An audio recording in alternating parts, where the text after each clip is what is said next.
I put together this video for kids of single-parent families to help you better understand, cope, and rise above the challenge you've been given. We hear a lot about kids who have big problems, but there are many kids who have grown up in single-parent families who are happy and successful as adults.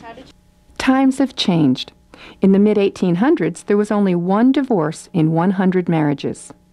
Back when your great-grandparents were children, there were 13 divorces per 100 marriages. Today, only 7 out of 10 parents are married to each other. 1/2 of all American children will live in a single-parent home for some period of time before they're 16 years old. Growing up is tough enough. Doing it in a single-parent family can be even more difficult.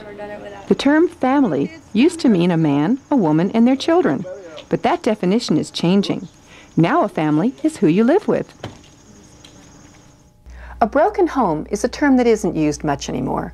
It used to mean a family in which the parents were divorced. Child support is a term the courts use to mean the money needed to raise a child. One parent pays it to the other parent. Custodial parent is the parent responsible for the care of the child after the divorce. Only 1 of 10 dads have custody. Non-custodial parent is the parent the child doesn't live with. Joint custody is when the parents share in the care and responsibility of the child.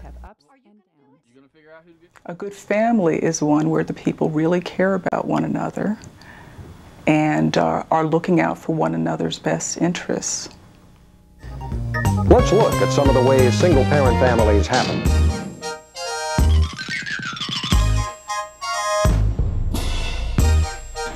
A common way that families become single-parent families is that the parents separate and might later divorce. So there are lots of kids living in single-parent families. Did your world turn upside down when you started living in a single-parent family? You aren't alone. I'll bet there are several SP kids right there in your classroom right now. You need to understand that all of these reasons are grown-up stuff. Kids don't cause any of them. It's not your fault. You didn't make your family become a single-parent one, and you can't make it go back to being a 2-parent family. Focus on the positive. Talk about the good times. Losing a parent is a tragedy.